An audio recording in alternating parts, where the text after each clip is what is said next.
existe um ponto muito silencioso na educação. Muitas decisões não nascem da convicção, nascem do medo.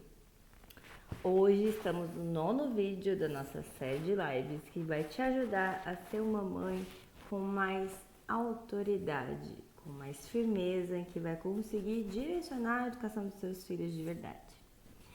Então, se vocês repararem, quem está acompanhando a nossa série, a gente está fazendo um itinerário.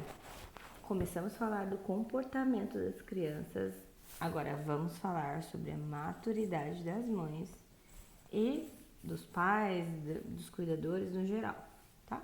Mas aqui minha comunicação está voltada a vocês, mães, que se dedicam muito mais tempo, que acabam se envolvendo muito mais na educação, se doando por inteiro. Então, eu entendo que esse assunto é muito mais caro a vocês, certo? Por isso eu decidi ajudá-las. Então, eu sei que vocês têm medo do trauma, da rejeição, de ser rígida demais, de ser colocada de lado, de não ser ouvida, mas também tem medo do julgamento externo de outras pessoas. Como é que vão me ver? Como é que vão pensar? Vão pensar que eu sou uma mãe péssima, que eu sou uma mãe que não deu conta.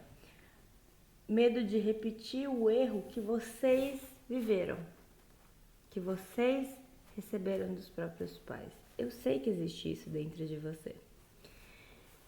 Mas eu preciso te dizer que o que a gente tem mais certeza, diante de tanto estudo, tanta vivência, tantos atendimentos, é que se quem conduz é o medo, a firmeza se torna instável. Se é o medo que conduz, não há estabilidade. Porque se eu não confio naquilo que eu estou fazendo, a criança sente que qualquer coisa pode te tirar do eixo, certo? Exemplo, acho que ninguém viveu isso aí por aí não, né? Seu filho chora quando você diz não. Você não muda a decisão porque acredita que está errada.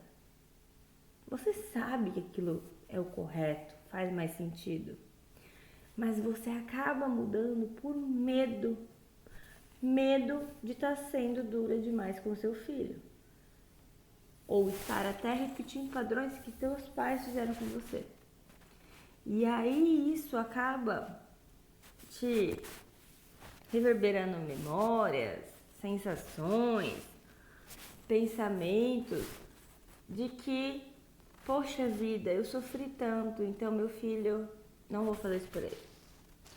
Entende que a emoção tomou lugar daquilo que fazia sentido, da sua razão. E aí você deixa de corrigir porque você lembra como você era corrigida. Então a sua decisão não nasce daquilo que te convoca ali, daquela situação, que é muitas vezes corrigir o teu filho. Mas ela nasce da sua história que não foi bem elaborada, dos seus traumas, das suas vivências, das coisas que você não conseguiu ali superar. Superar no sentido de bem desenvolver aquilo, por não ter capacidade mesmo, você era uma criança. Então, você era uma criança naquela época, pensava como criança, sentia como criança, mas essa memória afetiva ficou guardada em você. E hoje, você ainda acaba lembrando como aquilo te marcou como criança, mas você não é mais uma criança. Então, é um processo lento, que às vezes é um pouco doloroso, mas que é preciso passar se você quer mudar esse padrão, não quer repetir ele novamente. Porque educar por medo gera oscilação. Já viram aquelas gangorras que vocês levam os filhos de vocês no parquinho? Por que ela se mexe? Ela se mexe porque não tem uma constante, um equilíbrio ali de peso, certo?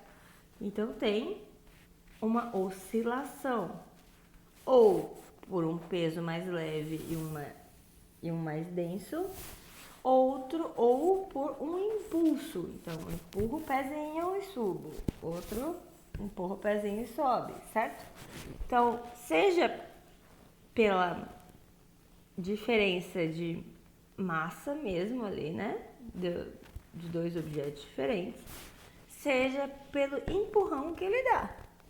Então, se esse empurrão que eu dou é a minha sensação, é o meu sentimento, são as minhas lembranças mal elaboradas, poxa vida, eu vou ficar toda hora tomando impulso aqui.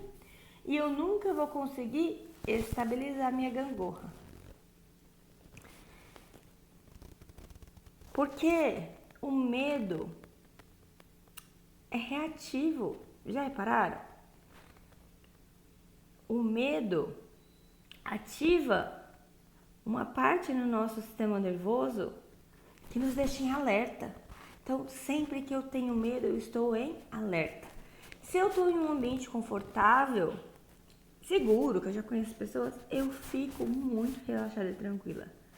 Mas se não, poxa vida, se eu passo na rua durante a noite, numa cidade movimentada, por exemplo, como São Paulo, eu vou andar em alerta. Vou esconder o celular, vou tirar todos, né, os meus acessórios, meus relógios e tal, vou guardar tudo e vou estar vigilante. Porque não é confiável aquele lugar. Eu sei que a qualquer momento eu posso ser assaltada. Então, ele responde ao desconforto imediato. E é assim que a gente age a qualquer situação em que a gente não está seguro. Ter convicção deveria te fazer agir diferente. Porque convicção é permanência. É uma permanência ainda que não haja tensão. Então, quando a corda está tensionada, ela fica ali no lugar. Se ela não está tensionada, ela mexe, ela forma outras imagens ali, outras figuras, ela oscila, a amplitude da corda e por aí vai. Então, a criança tem que entender que há essa mesma continuidade, ainda que o ambiente não tenha tensão. Mas eu tenho uma pergunta importante para fazer para vocês. Quando você volta atrás de uma decisão, por que acontece? É porque você refletiu mesmo e viu que a tua conduta estava errada? Ou porque você ficou desconfortável com a possível reação do teu filho? Seja sincero. Primeiro para você mesmo.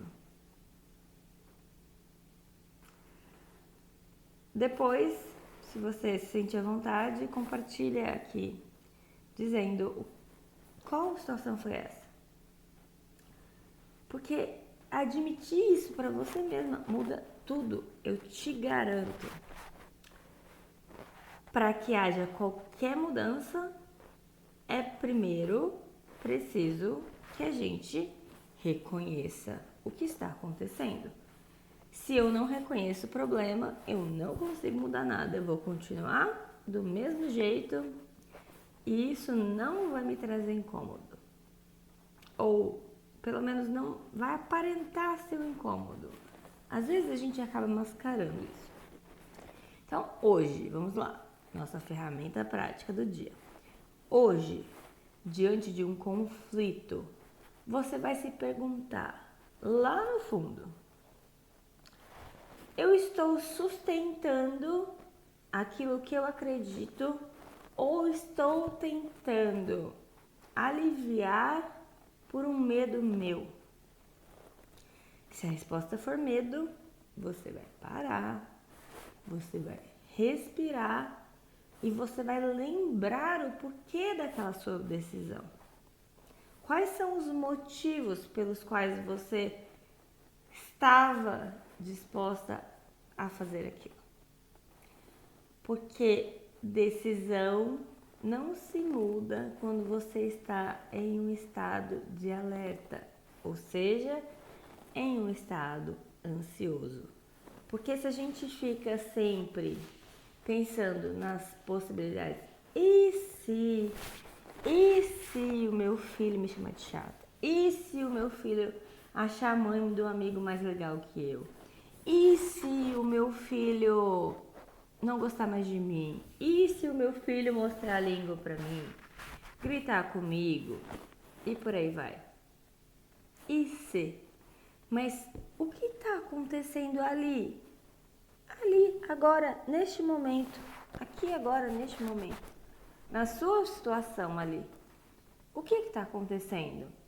Você precisa fazer essa leitura e saber conduzir se você quer manter isso ou se você quer mudar.